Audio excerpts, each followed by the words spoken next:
Que a paz de Jesus Cristo e a alegria do Espírito Santo de Deus sejam sobre a tua vida e o teu coração. Façamos esta importante leitura da Bíblia Sagrada.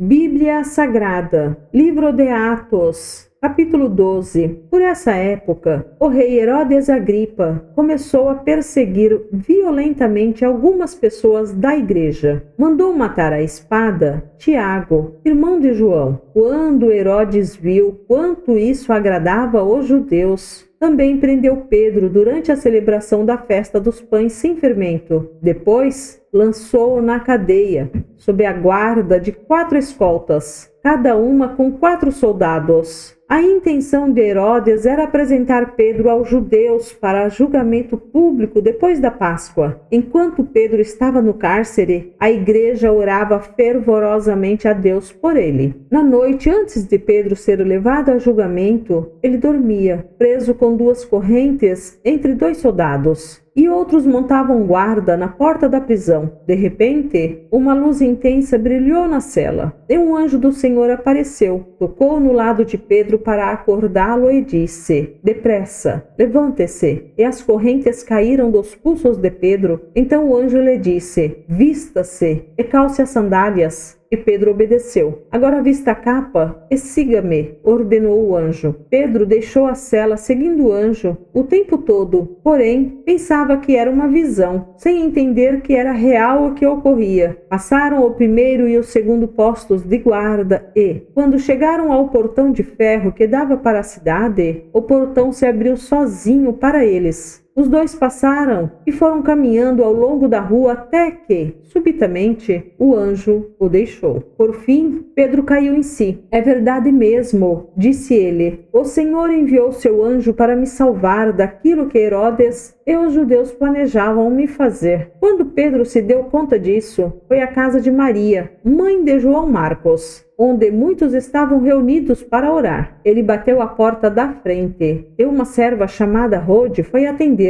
Ao reconhecer a voz de Pedro, ficou tão contente que, em vez de abrir a porta, correu de volta para dentro dizendo a todos: "Pedro está à porta." Eles, porém, disseram: "Você está fora de si." Diante da insistência dela, concluíram: "Deve ser o anjo dele." Enquanto isso, Pedro continuava a bater. Quando, por fim, abriram a porta e o viram, ficaram admirados. Ele fez um sinal para se acalmarem e lhes contou como o Senhor o havia tirado da prisão. "Contem a Tiago e aos outros irmãos o que aconteceu", disse ele. Então foi para outro lugar. Ao amanhecer, houve grande alvoroço entre os soldados a respeito do que tinha acontecido a Pedro. Herodes ordenou que fosse feita uma busca completa por ele. Não conseguindo encontrá-lo, interrogou os guardas e mandou executá-los. Depois disso, Herodes partiu da Judéia e foi passar algum tempo em Cesareia. O rei Herodes estava muito irado com o povo de Tiro e Sidom. Assim, as 2 cidades se uniram na tentativa de se reconciliar com o rei, pois dependiam de suas terras para obter alimento. Então, tendo conquistado o apoio de Blasto, assistente pessoal do rei, conseguiram uma audiência. No dia marcado, Herodes, vestindo seus trajes reais, sentou-se em seu trono e fez um discurso para eles. O povo o ovacionava, gritando: "É a voz de um Deus e não de um homem." No mesmo instante, um anjo do Senhor feriu Herodes com uma enfermidade, pois ele não ofereceu a glória a Deus. Foi comido por vermes e morreu. Enquanto isso, a palavra de Deus continuava a se espalhar e havia muitos novos convertidos. Quando Barnabé e Saulo terminaram sua missão em Jerusalém, voltaram levando consigo João Marcos.